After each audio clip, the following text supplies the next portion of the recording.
Semuanya saya bersuka kita berikan sorak-sorai kemuliaan bagi Tuhan. Hey!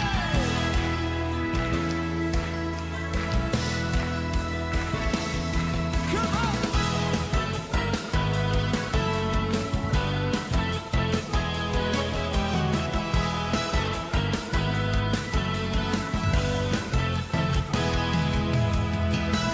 Gerbangnya dengan pujian, bertepuk tangan, bersorak-sorai, katakan, mari bersama melompat, luapkan ekspresimu, sebab ada kuasa dalam pujian. Amin. Mari bersama kita tanggalkan beban dosa yang merintangi, mengapi-apikan diri seperti daun menari, bangkitlah menjadi laskar pujian. Masuk hadiratnya dengan hati bersyukur, gerakkan kakimu dengan riang gembira, katakan sebab Tuhan baik, sebab Tuhan itu baik, bahwasanya untuk selamanya, ya segala yang bernafas memuji Dia. Ya segala yang bernafas memuji-muji Engkau. Oh, oh, oh. Yang wanita katakan,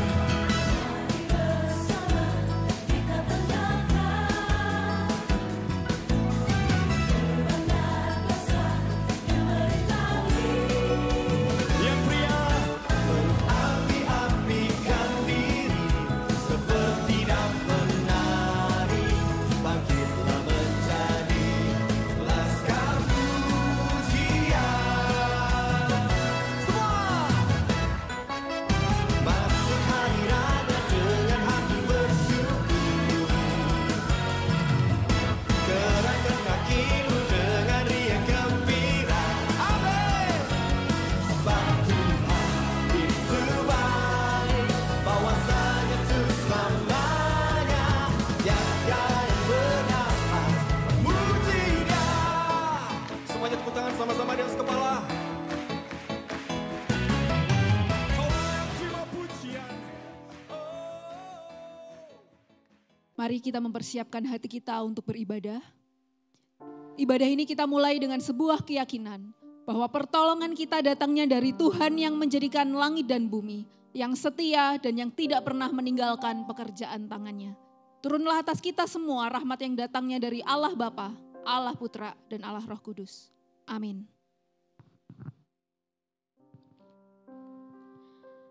Teman-teman, hari ini kita kembali beribadah, datang ke dalam hadirat Tuhan.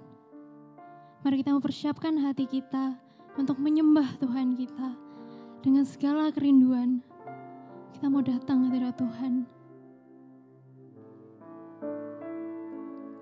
Mari kita mau bersungguh-sungguh memuji, muliakan nama Tuhan. Hatiku mau menyembah-Mu Tuhan. Hatiku mau menyembah-Mu, jiwaku merindukan Yesus. Hanya Kau Tuhan dan Rajaku, ku sembah Kau Allahku. Ku rindu melayani-Mu, ku suka senangkan-Mu Yesus. Hanya Kau kuat dan harapku, ku sembah Kau selamanya.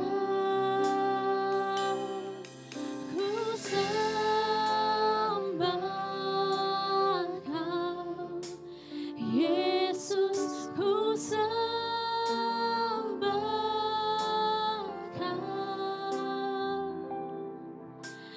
segenap hatiku dan kekuatanku. Ku rindu menyembahmu Yesus. Ku sembah Kau Yesus, ku sembah Kau. Segenap hatiku dan kekuatanku, ku rindu menyembahmu Yesus. Tuhan, hari ini kami datang Tuhan dalam hadirat-Mu Tuhan. Kiranya Engkau yang mau bertata di setiap hati kami Tuhan. Engkau yang mau melawat setiap hati kami Tuhan. Datanglah Tuhan, datanglah Tuhan. Ya Roh Kudus, Kau hadir.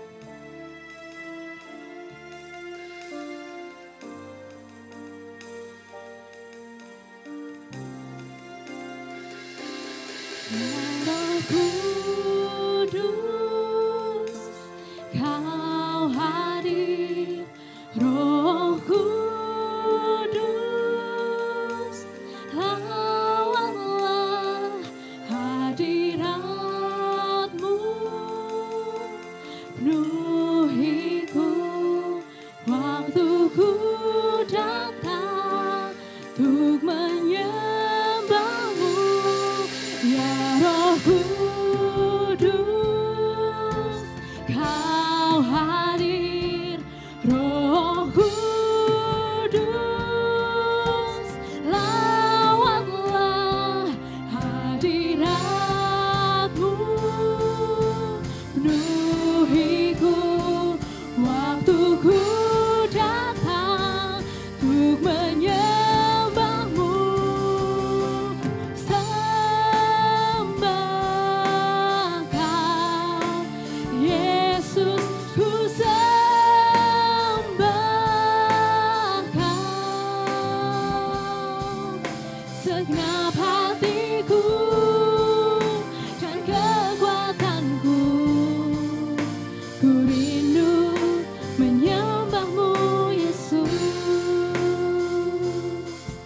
Segenap hatiku dan kekuatanku, ku rindu menyembah-Mu Yesus.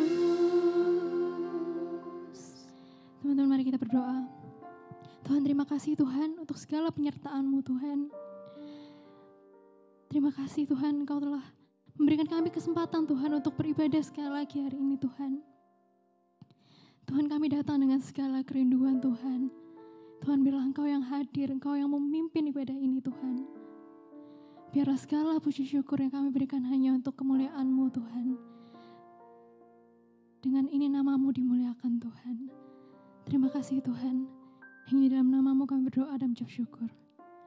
Amin. Selamat pagi semuanya. Gimana kabarnya? Sudah beberapa bulan ini kita ibadahnya online. Tapi gak apa-apa, kita tetap semangat. Kita mau puji nama Tuhan kita. Karena Tuhan kita adalah Tuhan yang setia. Tuhan kita adalah gunung batu kita yang selalu menolong kita. Kita pujikan satu lagu, Kau Tuhan yang benar. Yuk kita tepuk tangan, kita mau gerakan, kita mau bebas. Kita mau tinggikan nama Tuhan kita. Kita mau serukan namanya. Kau gunung batuku.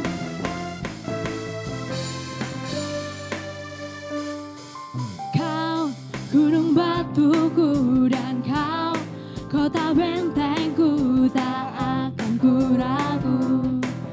Kau menjamin hidupku, Kau keselamatanku, dan Kau yang membelaku, tak akan ku takut. Kuasa-Mu di dalamku, walau badai menerpa di dalam hidupku ini, namun tangan-Mu Tuhan mengangkatku tinggi. Kau Tuhan yang benar, tak pernah tinggalkan. Dahulu, sekarang, selamanya, janji-Mu tak berubah.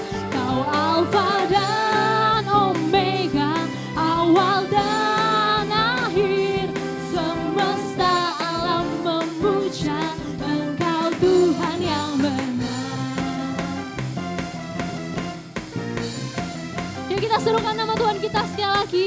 Kau gunung batuku dan kau kota bentengku.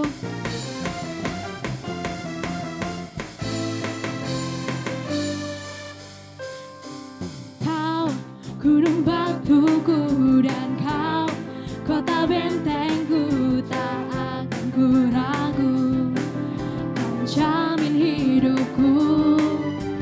Kau keselamatanku dan kau yang membelaku, tak akan ku takut. Kuasamu di dalamku, walau badai menerpa di dalam hidupku ini, namun tanganmu Tuhan mengangkatku tinggi. Kau Tuhan yang benar, tak pernah tinggalkan. Dahulu sekarang selamanya, janjimu tak berubah. Kau Alfa dan Omega, awal dan akhir. Semesta alam memuja Engkau Tuhan yang benar. Memang benar hanya Tuhan kita yang mampu melindungi kita, yang selalu menolong kita. Walaupun di tengah cobaan kita tetap berserah pada Tuhan kita. Kita mau percaya pada Tuhan kita. Walau badai menerpa dalam hidupku ini Tuhan, tapi aku percaya Tuhan, tanganmu selalu menolongku Tuhan, selalu mengangkatku Tuhan. Amin. Walau badai menerpa, walau badai menerpa di dalam hidupku ini, namun tanganmu Tuhan mengangkatku tinggi. Kau Tuhan yang benar, tak pernah tinggalkan. Dahulu sekarang selamanya, janjimu tak berubah. Kau Alfa dan Omega, awal dan akhir.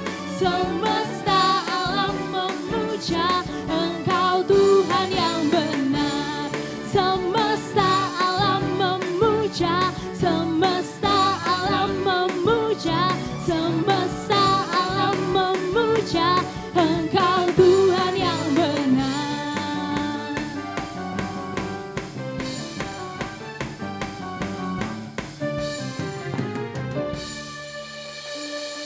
Dengan lebih bersemangat lagi kita mau tinggikan nama Tuhan kita. Karena Tuhan, Yesus yang mulia, sejak Dia datang Dia mengubah hidup kita. Yang takut diselamatkan, yang berdosa dipulihkan. Teman-teman, ayo kita angkat suara kita tinggikan nama Tuhan kita. Yesus mulia.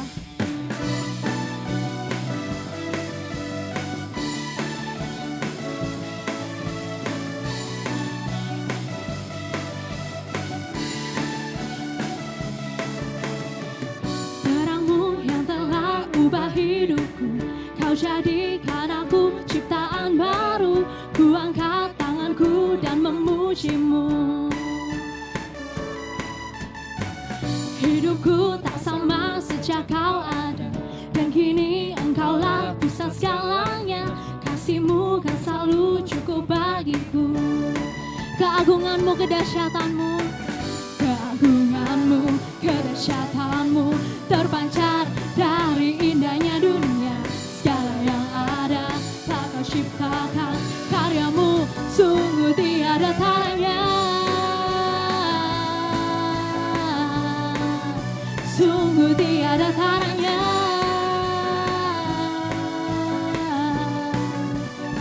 Mulia nama-Mu, oh oh, oh oh, oh. Mulia nama-Mu, oh oh, oh oh, oh. Mulia nama-Mu. Hidupku tak sama sejak Kau ada, dan kini Engkaulah pusat segalanya. Kasih-Mu kan selalu cukup bagiku. Keagungan-Mu, keagungan-Mu, kedahsyatan-Mu terpancar dari indahnya dunia. Segala yang ada tak Kau ciptakan, karya-Mu sungguh tiada taranya. Sungguh tiada taranya.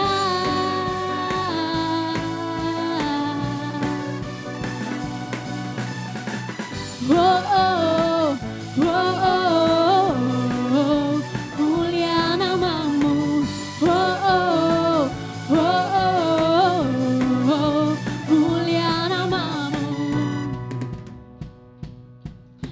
mau satukan hati kita. Kita mau katakan, to God be the glory, to God be the glory. To God be the glory. To God be the glory for the things He's done. To God be the glory for the things He's done. To God be the glory for the things He's done. To God be the glory for the things He's done. Keagunganmu, kedahsyatanmu terpancar dari indahnya dunia. Kami nyatakan Yesus mulia. Segala yang ada tak kau ciptakan, karyamu sungguh tiada taranya. Kami nyatakan Yesus mulia. Oh, oh, oh, oh, oh, mulia namamu. Oh, oh, oh, oh, oh, mulia namamu.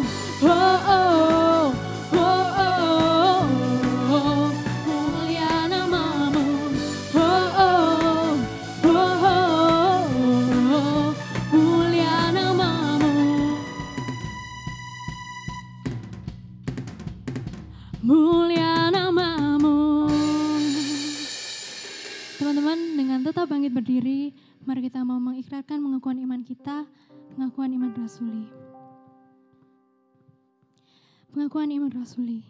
Aku percaya kepada Allah, Bapa yang Maha Kuasa, Kali langit dan bumi, dan kepada Yesus Kristus, anaknya yang tunggal Tuhan kita, yang dikandung dari Roh Kudus, lahir dari anak dari Maria, yang berita sengsara di bawah perintahan Pontius Pilatus, disalibkan, mati dan dikuburkan, turun ke dalam kerajaan maut. Pada hari yang ketiga, bangkit pula dan terang mati, naik ke surga, duduk sebelah kanan Allah, Bapa yang Maha Kuasa. Dan dari sana akan datang untuk menghakimi orang hidup dan yang mati.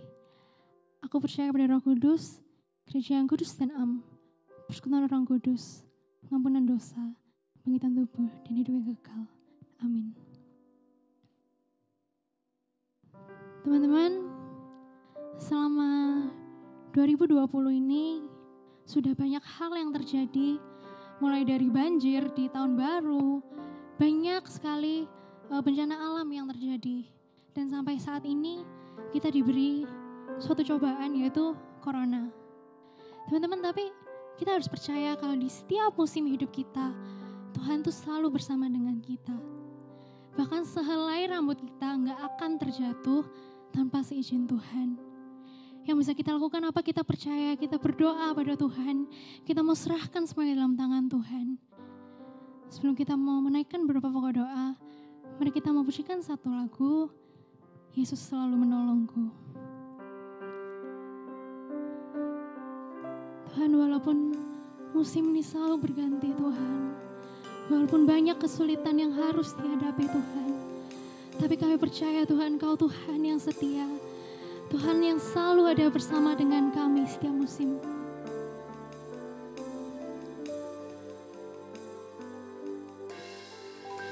Musim akan selalu berganti, kasih Tuhan tetap abadi.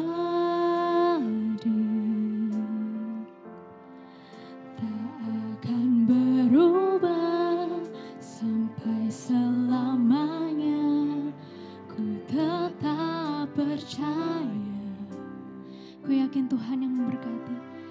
Ku yakin Tuhan memberkati.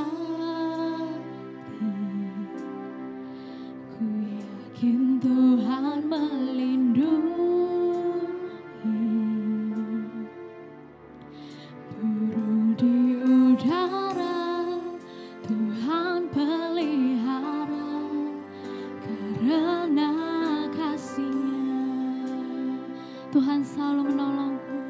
Tuhan selalu menolongku,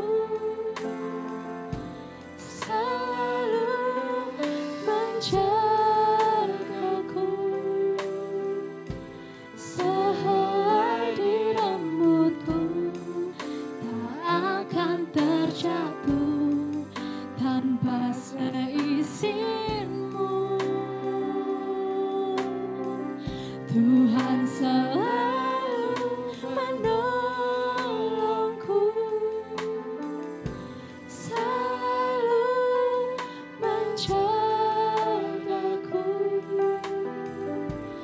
Dia mengenyangkanku dan peliharaku seumur hidupku. Teman, mari yang pertama kita mau berdoa untuk new normal, teman. Untuk kebijakan yang baru dilaksanakan ini, Tuhan. Tuhan, kami mau serahkan semua dalam tangan-Mu, Tuhan. Tuhan, Kau yang memberi hikmat, Tuhan, pada semua aparat, Tuhan. Pemerintah, semua tenaga medis, Tuhan. Tuhan, biarlah dengan kebijakan ini, Tuhan, masyarakat bisa menjadi lebih bijak lagi, Tuhan. Tuhan, kami percaya Engkau pasti akan membukakan jalan untuk kami, Tuhan. Tuhan, kami juga mau berdoa untuk teman-teman kami yang mungkin kehilangan pekerjaan, Tuhan. Di luar sana banyak orang-orang yang kesusahan, bingung. Gimana hari besok? Tuhan, kami mohon untuk pemeliharaan-Mu, Tuhan. Untuk segala kasih, Tuhan, dari Engkau, Tuhan. Kami percaya, Tuhan. Kami juga mau berdoa untuk teman-teman kami yang akan masuk kuliah, Tuhan. Mereka yang mau masuk ke jenjang yang baru, Tuhan. Di tengah kondisi yang seperti ini, Tuhan. Tuhan, mungkin ini menjadi suatu pergumulan untuk mereka, Tuhan. Bagaimana mereka mau memulai, Tuhan. Tapi sekali lagi kami menyerahkan semua dalam tangan-Mu, Tuhan. Kami percaya akan segala kebesaran dan kuasa-Mu atas hidup kami, Tuhan. Tuhan, biarlah Engkau yang menjawab setiap kami, Tuhan. Sesuai waktu dan rencana-Mu, Tuhan. Kami percaya bahwa rencana-Mu selalu yang terindah untuk kami, Tuhan. Amin, Tuhan. Amin.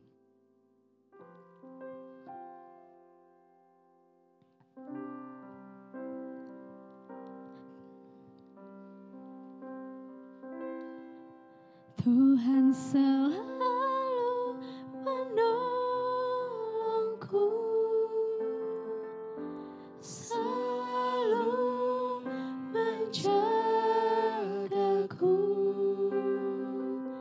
sehelai di rambutku tak akan terjatuh tanpa seizinmu. Tuhan selalu menolongku, selalu menjagaku. Dia mengenyangkanku dan peliharaku seumur hidupku. Dia mengenyangkanku dan peliharaku seumur hidupku. Dipersilakan untuk Cik Elis untuk menyampaikan firman Tuhan.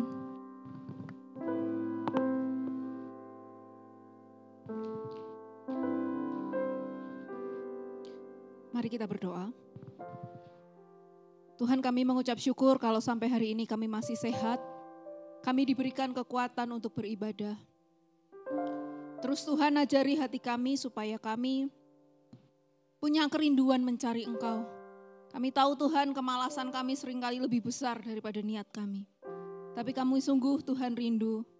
Di masa pandemi ini pun kami tetap menjadi anak-Mu yang sungguh-sungguh menyenangkan hati Tuhan. Sebentar kami mau belajar kebenaran firman-Mu, kiranya Allah Roh Kudus menyatakan kebenaran ini di dalam setiap relung hati kami. Dan kami boleh makin mengerti firman Tuhan, kami makin beriman dan kami makin berpengharapan di dalam Tuhan. Di dalam nama Tuhan Yesus kami berdoa. Amin. Lu belajar dari mama kita kan? Cuci tangan kan kita belajar dari guru SD kita, apa sih soal cuci tangan? Tapi sekarang soal cuci tangan diatur oleh apa? WHO. Pakai masker. Caranya, model maskernya kayak apa? Diatur sama apa? WHO, saudara. Jadi ini menuju one world order. Dan sebenarnya dikasih dalam Tuhan, kita nggak usah takut. Karena one world order sebetulnya tahta buat apa? Buat Lucifer. Tahta buat apa? Buat antikris, saudara. Iya kan? Mungkin saudara berkata, kok Lucifer kok antikris? Loh saudaraku yang kasih dalam Tuhan, kita tahu siapa yang memberi kuasa kepada antikris itu, yaitu Lucifer, saudara. Jadi saudaraku yang kasih dalam Tuhan, dunia dengan new normal diatur oleh satu lembaga. Apa yang latar belakangnya, Pak? Ya sebenarnya bukan nasihat lah. Jadi itu hanya, jadi begini, saya memang ketika pertama kali melalui media massa tentu membaca berita tentang permintaan Gubernur Sumatera Barat terkait dengan penerjemahan Injil ke dalam bahasa Minang melalui aplikasi itu, saya agak tersentak juga. Wah ini sesuatu yang menarik dalam artian kenapa saya lalu kemudian mencari tahu begitu. Nah, lalu kemudian saya berpikir mengapa harus dicegah, kenapa harus dicabut, dilarang begitu. Karena kan begini, kita tentu semua sama tahu bahwa realitas keindonesiaan kita ini selain cirinya itu adalah keberagaman, kemajemukan, tapi yang juga menonjol pada diri bangsa Indonesia itu adalah religiusitasnya. Lalu aku melihat seekor binatang keluar dari dalam laut, bertanduk 10 dan berkepala 7. Di atas tanduk-tanduknya terdapat 10 mahkota, dan pada kepalanya tertulis nama-nama hujat.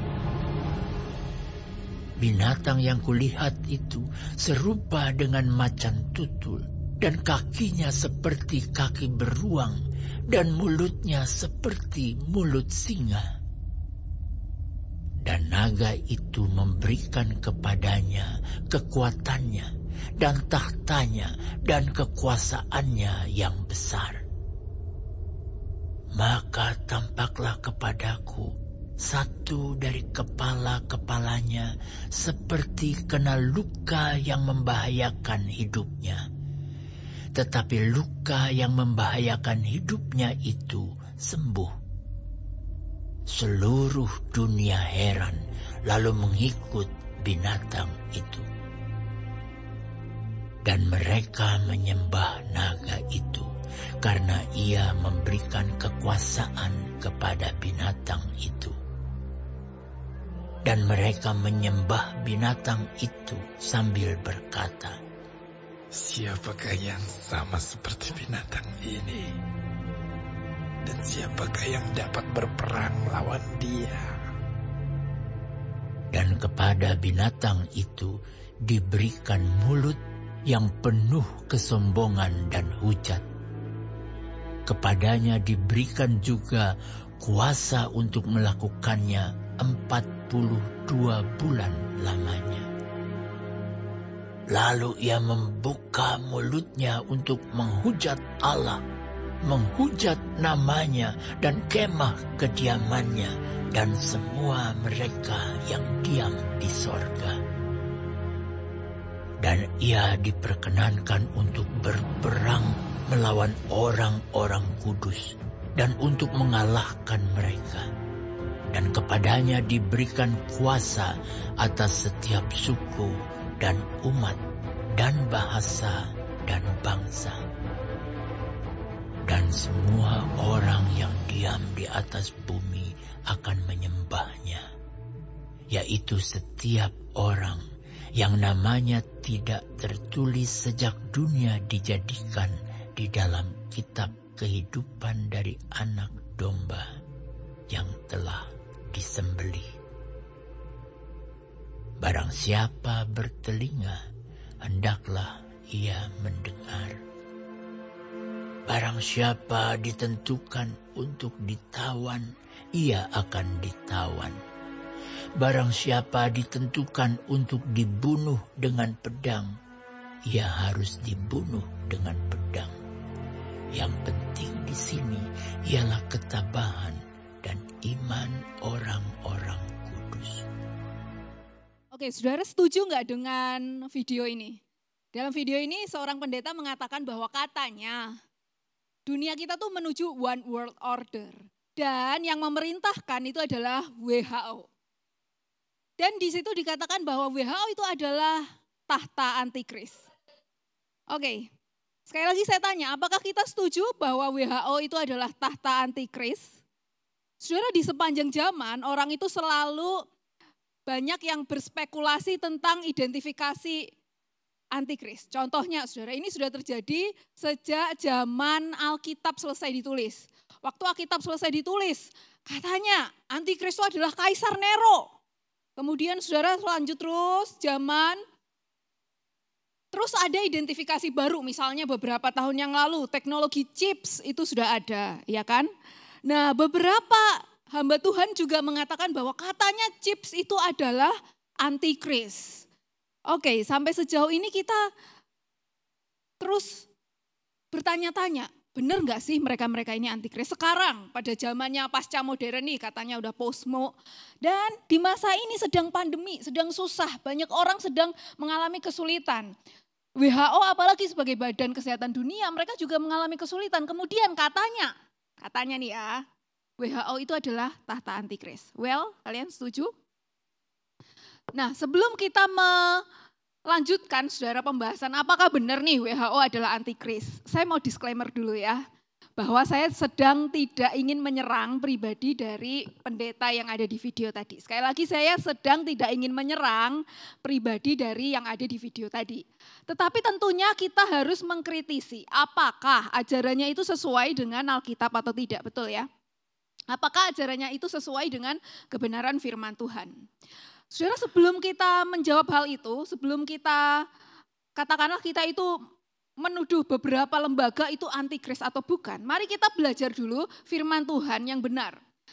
Kita akan hari ini teks yang diberikan kepada saya adalah Wahyu 13, kita akan berbicara soal antikris. Apakah betul saudara WHO itu antikris? Kita akan berkaca dari Wahyu 13. Dan Wahyu 13 ini akan terdiri dari 2 bagian ya saudara ya. Nanti hari ini kita akan bahas ayat 1-10, next nanti beberapa minggu selanjutnya mungkin akan dibahas ayat 11-18. Jadi ada 2 bagian. Mari kita belajar saudara ya. Di situ di Wahyu 13, Rasul Yohanes sedang melihat penglihatan. Nah, penglihatannya kira-kira kayak seperti ini nih. Lalu aku melihat seekor binatang keluar dari dalam laut. Saudara bisa bayangkan, ini seekor binatang sangat-sangat sepertinya tuh serem. Kepalanya itu ada 7, tanduknya 10. BTW umumnya 1 kepala itu kan 2 tanduk ya. Kalau 7 kepala berarti berapa tanduk? 14, oke ya. Tetapi di sini sepertinya ini adalah binatang yang tidak seperti normalnya. Dia 1 tubuh, tapi kepalanya 7, tanduknya 10. Nah saudara, ini visualisasi orang-orang di zaman modern ya. Ini enggak fix kayak begini nih tentunya gambarnya. Karena ada beberapa juga, misalnya ini ya. Nah ini gambaran yang lain. Jadi saudara bisa perhatikan, itu tubuhnya macan tutul. Kepalanya itu adalah mulut singa, lalu kakinya itu adalah kaki beruang. Ada gambaran lain lagi. Nah, yang ini posisi tanduknya berbeda. Well, kita nggak bisa memastikan sebenarnya itu tanduknya posisinya di 1 kepala atau terpecah-pecah atau di mana, ukurannya seberapa, kita mungkin nggak bisa fix membayangkan itu. Tetapi saudara, ini adalah gambarannya kira-kira seperti itu. Saya bayangin nih, Rasul Yohanes itu seperti dia ketika melihat penglihatan dari Tuhan itu, saya bayangkan dia seperti nonton film monster guys. Film monster yang serem, maybe kayak Godzilla. Nah kira-kira penampakannya seperti ini. Ini seram sekali. Sekali lagi itu mulutnya mulut singa, tubuhnya itu tubuh macan tutul, kemudian kakinya itu kaki beruang. Binatang ini kalau keluar misalnya di sini itu pasti serem sekali, iya kan? Nah, kira-kira menggambarkan apa sih binatang ini? Saudara, kalau kita lihat pasal 13 itu harus dihubungkan dengan pasal 12. Jadi kita kalau menafsir Alkitab nggak boleh dicomot-comot, oke ya, harus lihat konteksnya. Lihat dari konteksnya, pasal 12 itu saudara adalah tentang naga dan iblis. Saudara, naga itu simbol dari iblis, maksud saya naga dan perempuan. Naga itu adalah simbol dari iblis. Nah, sedangkan 2 binatang di pasal yang ke-13 ini adalah di ayat 2 dikatakan binatang ini diberikan kuasa oleh iblis, oleh naga itu. Saudara, dua binatang yang baik yang hari ini kita bahas yaitu keluar dari dalam laut. Dan next nanti kita bahas adalah keluar dari dalam bumi. Dua binatang yang kayak monster ini saudara, ini adalah antek-anteknya iblis. Mereka adalah karyawannya iblis, mereka adalah kaki tangannya iblis. Saudara, dikatakan di ayat 2-3, mereka itu menyembah iblis, menyembah naga. Dan naga memberikan kuasa kepada mereka. Oleh karena itu saudara, kalau kita lihat bayangannya serem sekali. Kenapa ya bayangan saudara, dua antek-antek iblis inilah yang disebut sebagai antikristus. Saudara, kalau kita lihat kenapa ya bayangan antikristus ini kalau di penglihatannya Yohanes sangat serem. Jawabannya di ayat 2. Karena saudara ya ini bayangannya mulut singa itu menggambarkan namanya mulut singa. Itu sangat cepat melahap mangsa, melahap musuh. Kemudian macan tutul itu menggambarkan kekuatan saudara. Sedangkan kaki beruang itu menggambarkan kecekatan untuk mengejar dan menghabisi, merobek-robek mangsanya. Sekali lagi, gambarannya itu kayak monster. Mungkin ini lebih serem daripada film Godzilla yang mungkin kita pernah nonton. Kenapa kok bayangannya serem itu? Karena ayat 2 mengatakan, naga itu memberikan kuasa atau kekuatan dan tahta kepadanya. Jadi saudara, mari kita simpulkan. Ciri pertama dari antikris. Saudara, antikris adalah mereka pribadi-pribadi, saya sebutkan jamak bukan tunggal karena umumnya adalah kelompok orang. Atau juga mereka adalah membentuk badan atau institusi. Dan saudara, mereka ini bukan orang ecek-ecek. Misalnya saudara, saya tidak mengira bahwa antikris itu orang miskin. No. Kenapa saudara? Karena di Alkitab di bagian ini, antikris itu adalah orang-orang yang punya power. Mereka adalah orang-orang yang punya kuasa. Mereka adalah orang-orang yang bisa mengatur orang banyak. Nah saudara, kuasa ini datangnya dari mana? Bisa bermacam-macam. Yang pertama mungkin bisa dari jabatan, tingginya posisi. Orang saudara kalau punya posisi tinggi tentunya punya power dong. Yang kedua saudara, kekuatan mereka kemungkinan kira-kira bisa tebak dari mana? Apa sih yang bisa memberikan orang kekuatan di zaman ini adalah duit. Mereka adalah orang-orang yang kaya, saudara. Mereka adalah orang-orang yang punya power karena mereka punya duit. Atau kalaupun mereka, saudara, selain mereka penguasa, mereka punya duit. Yang ketiga kemungkinan mereka adalah orang yang otaknya tuh encer. Saudara, antikris adalah bukan orang-orang bodoh, bukan orang miskin. Mereka orang kaya, mereka orang pintar, mereka orang yang punya kuasa. Luar biasa kan? Saudara, ini bayangannya. Sehingga saudara kelihatannya di bayangan Yohanes, binatang ini serem amat. Saudara menafsirkan kitab Wahyu sangat tepat secara simbolik, jadi tidak langsung literal. Kenapa saudara? Karena genre atau jenis dari kitab Wahyu itu adalah apokalipsis. Sifatnya itu menyatakan sesuatu di mana di dalamnya itu banyak simbol-simbol. Mari kita lihat ciri khas yang kedua dari antikris. Nah saudara, di ayat 3 dikatakan, maka tampaklah kepadaku satu dari kepalanya itu kena luka. Tetapi lukanya itu sembuh. Kemudian seluruh dunia itu heran lalu mengikuti binatang itu. Saudara bisa identifikasi enggak kira-kira ini kok ngapain ya? Kira satu kepalanya kena luka. Saudara, antikris yang kedua, mereka ada melakukan mereka melakukan imitasi atau meniru Kristus. Nah biasanya saudara, pemalsu-pemalsu Kristus atau pemalsu-pemalsu Allah, mereka melakukan tindakan yang seakan-akan itu seperti Kristus. Kristus itu menyelamatkan dunia, Kristus itu punya kasih buat orang-orang, Kristus itu punya luar biasa segala sesuatu. Sehingga kayaknya ya, ini antikrisnya adalah orang yang berkorban demi masyarakat gitu loh. Mereka tuh seperti bukan orang yang cuek, yang jahat, tuh enggak. Mereka punya kuasa, saudara, mereka punya seakan-akan, mereka punya belas kasihan kepada orang-orang. Mereka seakan-akan berkorban demi kepentingan masyarakat, seakan-akan. Jadi ada tindakan imitasi Kristus. Tapi semuanya itu palsu. Mereka itu tidak seperti Kristus yang adalah penyelamat asli. Mereka penyelamat palsu. Kalau misalnya saudara, beberapa orang bahkan bisa melakukan mujizat. Mereka melakukan sepertinya tindakan memulihkan orang lain. Nah ini antikris. Tapi tunggu dulu, enggak semua orang begitu ya. Saudara, jadi orang-orang antikris ini seakan-akan seperti Kristus yang mau menyelamatkan orang-orang, mau menyelamatkan dunia. Yang ketiga, saudara, dunia ketika melihat betapa mereka itu punya power, kemudian melihat seakan-akan mereka itu juga menyelamatkan manusia, dunia, kecuali kita sebagai orang yang percaya, dunia akan mengagumi mereka, akan mempercayai mereka, kemudian dunia akan menyembah-nyembah mereka. Jadi saudara, mereka itu sekali lagi figur yang kuat, yang berkuasa, yang luar biasa. Oke. Saudara, yang selanjutnya, apa ciri antikris? Mari kita lihat di ayat 6. Lalu ia membuka mulutnya, ia ini adalah binatang itu, dan menghujat Allah, menghujat namanya, kemah kediamannya, dan semua orang yang diam di surga. Saudara, ciri khas selanjutnya dari antikris itu perbuatannya itu adalah menghujat nama Allah. Saudara, nama Allah ini sebenarnya kaitannya juga dengan wahyu Allah. Wahyu Allah itu kaitannya adalah dengan kebenaran Allah. Saudara, jadi mari kita perhatikan di sini bahwa antikris itu adalah orang-orang yang secara aktif, saudara, menghujat kebenaran atau Alkitab. Bisa bayangin ya, walaupun saudara jangan buru-buru mikir, kayaknya orang itu, kayaknya lembaga itu. Jangan buru-buru. Saudara perhatikan baik-baik ciri antikris. Saudara, yang ketiga ini adalah mereka menghujat kebenaran Alkitab. Sampai di sini mungkin kita bisa banyak menemukan orang-orang yang menghujat Alkitab. Mereka benar-benar gak mau dengan firman Tuhan. Ciri-ciri selanjutnya adalah, saudara, mereka bukan hanya menghujat Alkitab, tetapi mereka juga menghujat, saudara, rumah Allah. Maksudnya begini, mereka itu, saudara, sebagai antikris, mereka pengen berkuasa, mereka pengen tuh rumah-rumah Allah tuh kalau bisa ditinggalkan orang.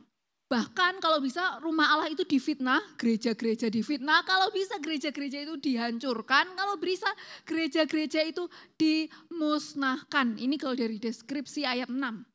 Saudara, mereka adalah orang-orang yang benar-benar benci kekristenan dan benar-benar mau menyerang kekristenan. Terakhir, saudara, ciri antikris terakhir adalah, yang kelima, saudara, adalah menghujat umat Allah. Saudara, mungkin kita sampai di sini bisa melihat ya, orang seperti apa antikris ini. Mereka betul-betul mau menghujat umat Allah. Jadi saudara, umat-umat Allah difitnah oleh antikris. Umat Allah ini ditentang oleh antikris, saudara. Mereka pengen menghina orang-orang Kristen. Mereka pengen menganiaya, bahkan kalau bisa tuh orang-orang Kristen itu lenyap dari muka bumi. Kalau bisa orang-orang Kristen itu dibantai. Kalau bisa orang-orang Kristen itu dihancurkan dari muka bumi ini. Saudara, jadi saya rangkum ciri antikris dari Wahyu pasal 13 ayat 1 sampai 6. Saudara, jadi pertama, mereka adalah pribadi yang berkuasa, institusi yang punya power. Yang kedua, saudara, mereka ada tindakan meniru atau imitasi tindakan Kristus yang seakan menyelamatkan orang lain. Yang ketiga, mereka menghujat kebenaran Allah.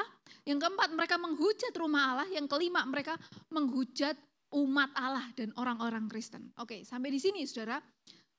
Intinya, saudara, penguasa ini tentunya adalah non-believer. Mereka adalah orang-orang yang tidak percaya Kristus. Pasti, mereka bukan orang-orang Kristen. Mereka orang-orang yang tidak percaya Kristus. Dan secara aktif, mereka itu ada tindakan menyerang atau menentang atau melawan kekristenan, baik ajarannya maupun orangnya. Jadi ciri-cirinya jelas ya, siapa antikristus di dalam 5 ciri khas ini. Sekarang kita balik yuk ke tadi, ke awal. Jadi di awal kita membicarakan soal WHO. Apakah benar WHO itu adalah antikris? Kalau dari ciri khas 5 ini, saudara coba tolong pikirin sebentar saja. Apakah Anda setuju kalau WHO itu adalah antikris? Setuju?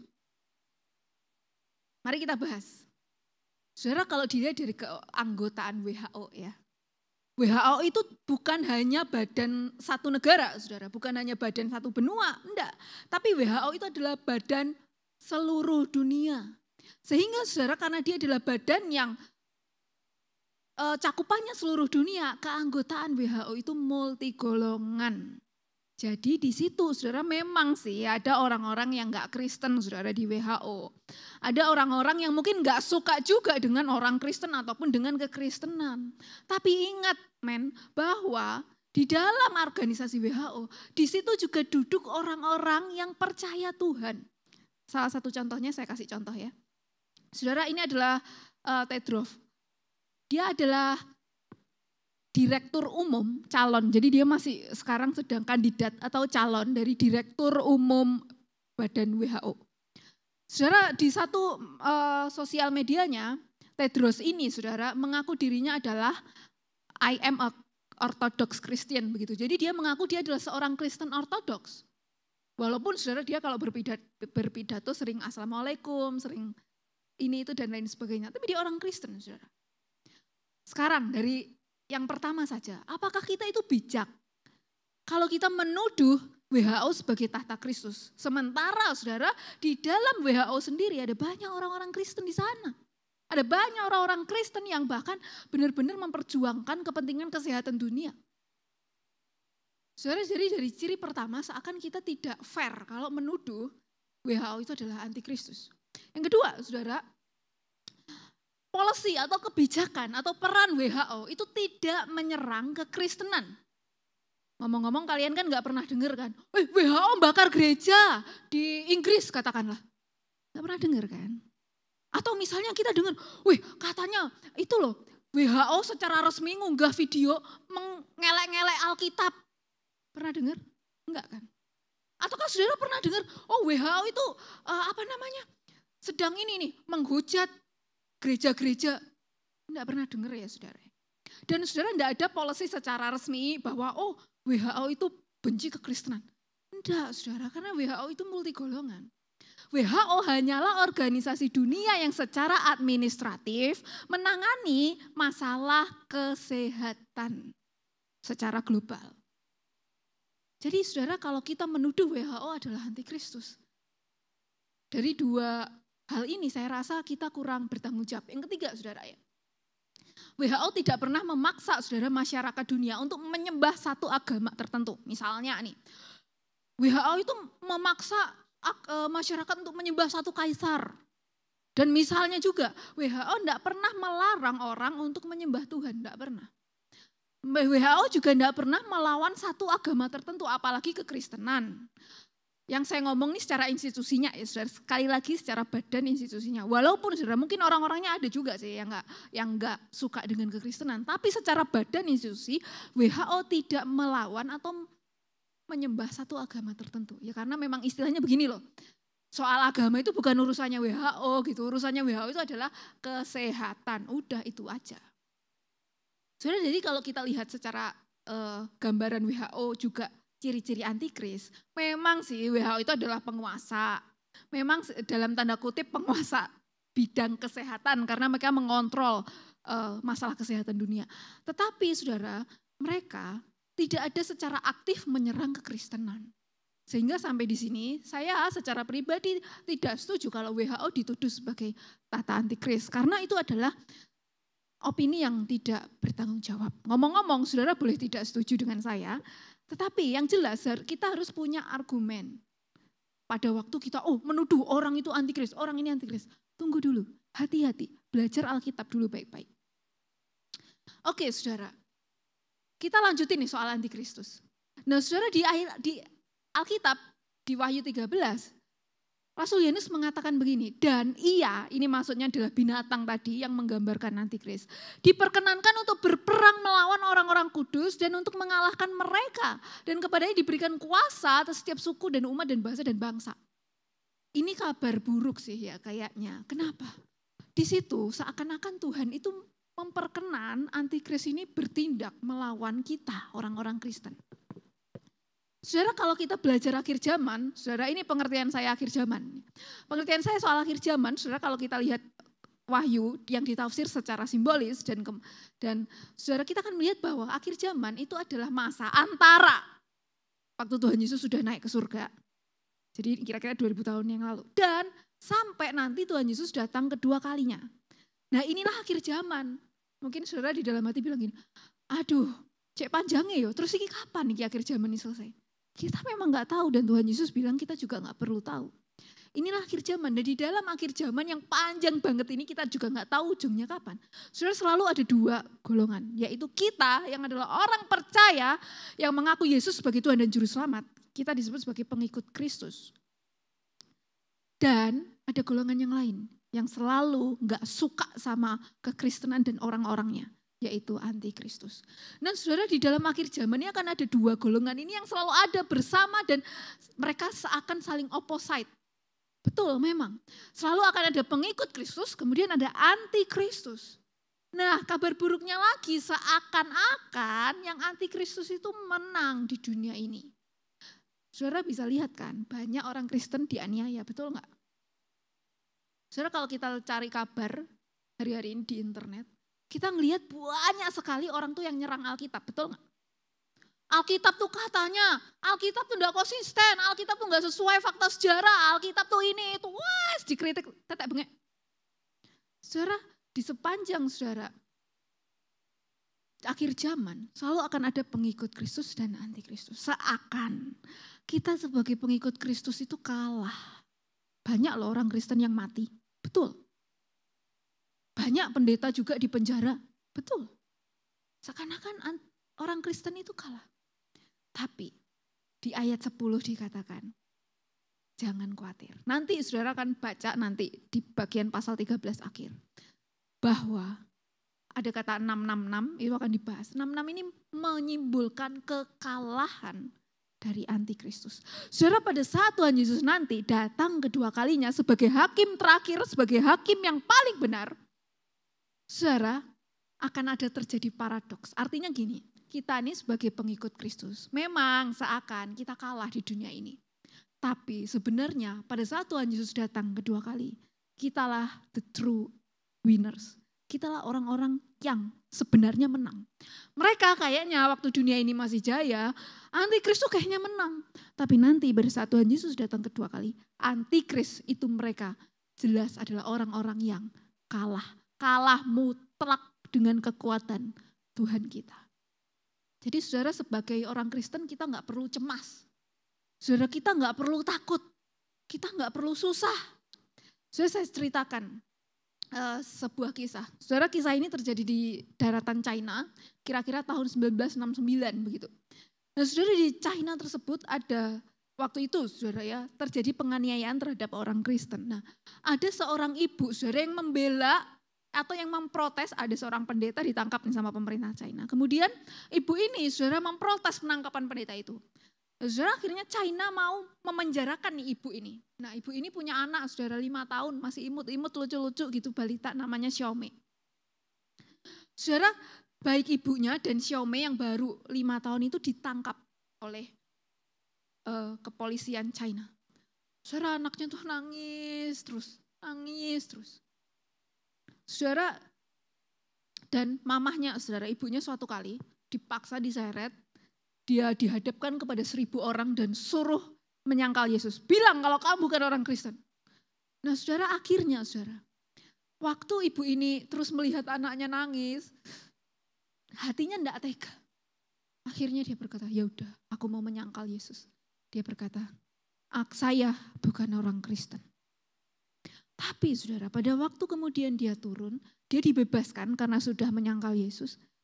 Di rumah anaknya itu bertanya, mama kenapa kok bilang bukan orang Kristen? Karena mama melihat kamu menangis nak. Mama enggak tahan hati. Tapi mah Tuhan Yesus enggak bahagia ketika melihat mama menyangkal orang Kristen. Saudara mama itu kaget melihat reaksi anaknya. Tapi kamu menangis. Kemudian anaknya bilang, maaf ma aku menangis cuma karena takut. Tapi lain kali aku gak akan menangis kalau kita di penjara lagi.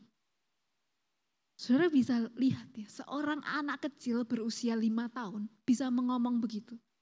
Saudara dia gak takut pada orang-orang yang menyerang orang Kristen. Dia tetap punya iman. Saudara saya bacakan ayat 10.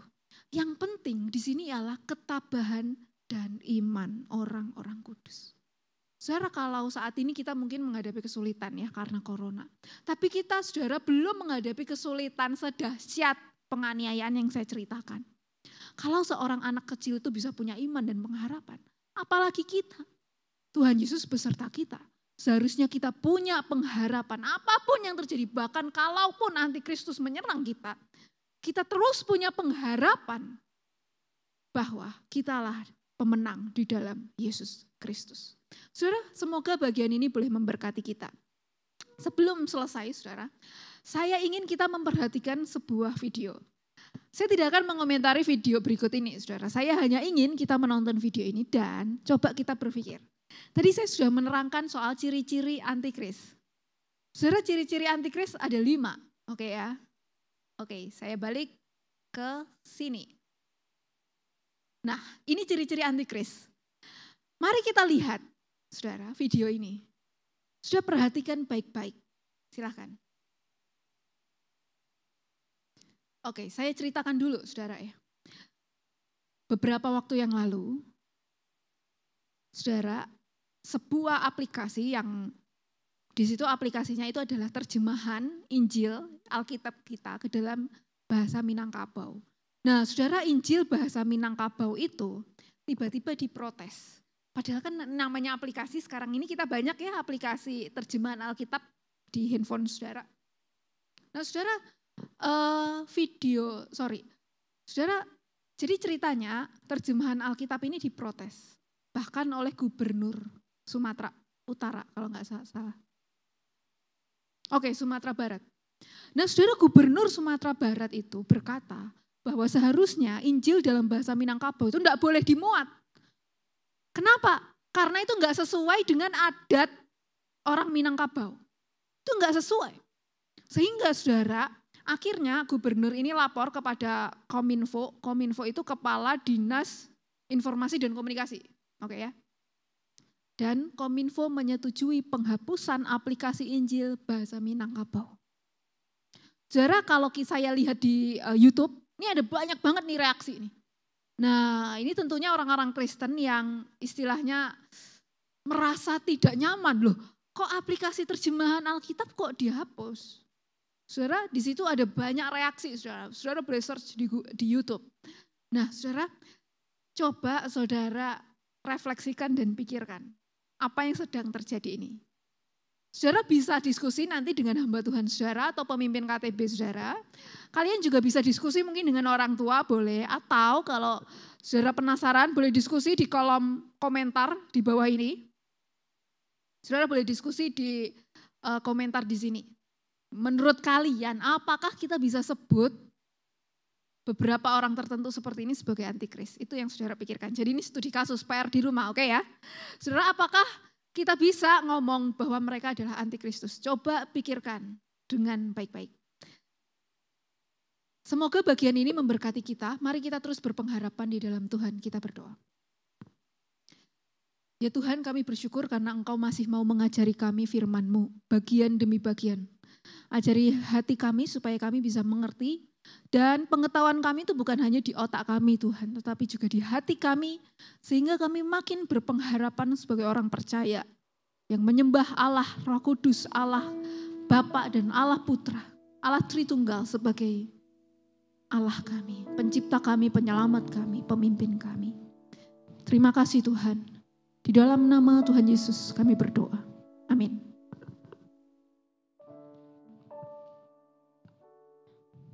Terima kasih untuk Cak Elis yang telah menyampaikan firman Tuhan. Mari sekarang kita mau siapkan hati kita. Kita mau bersyukur atas segala anugerah yang telah Tuhan berikan atas kita. Kita ucapkan satu lagu, Anugerah Terbesar.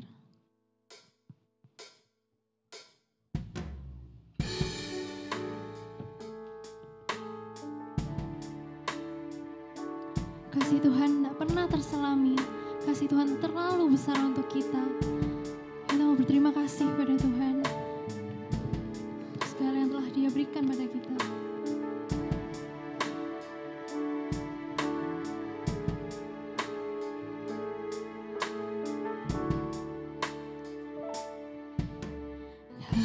Kasih-Mu tak terselangi, hati-Mu tak terselangi.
syukurku untuk kemurahan-Mu.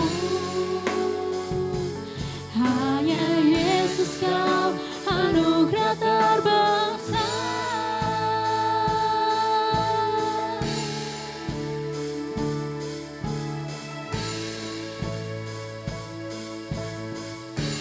Perkenanan-Mu ya Tuhan. Perkenanan-Mu ya Tuhan, nyata di dalam hidupku. Sungguh Kau yang termulia, jiwaku pun menyembah. Ku angkat hatiku, tinggikan nama-Mu. Karena Yesus Kau anugerah terbesar. Tunaikan syukurku untuk kemurahan-Mu. Hanya Yesus Kau anugerah terbesar. Terima kasih Tuhan untuk segala kebaikan-Mu atas hidup kami Tuhan. Untuk anugerah yang berlimpah Tuhan atas hidup kami Tuhan. Kami mau naikkan syukur kami Tuhan. Kami mau angkat hati kami Tuhan untuk diri-Mu Tuhan. Hanya Engkau Tuhan. Mari kita sama-sama katakan, ku angkat hatiku. Ku angkat hatiku, tinggikan nama-Mu. Karena Yesus Kau anugerah terbesar. Ku naikkan syukurku untuk kemurahan-Mu. Hanya Yesus Kau anugerah terbesar. Ku angkat hatiku, tinggikan nama-Mu. Karena Yesus Kau anugerah terbesar. Ku naikkan syukurku untuk kemurahan-Mu.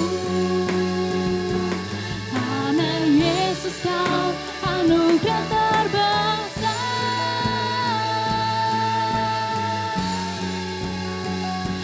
Hanya Yesus Kau anugerah terbesar.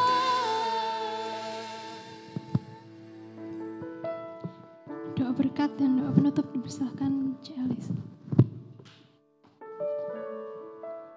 Kita akan mengakhiri ibadah hari ini. Kiranya berkat dari Allah Bapa, kesetiaan dan pengorbanan Tuhan Yesus Kristus, juga kekuatan, pimpinan, persekutuan, dan penghiburan dari Roh Kudus akan menyertai hidup kita sebagai orang percaya untuk terus berpengharapan di dalam Dia hari ini sampai selama-lamanya. Amin.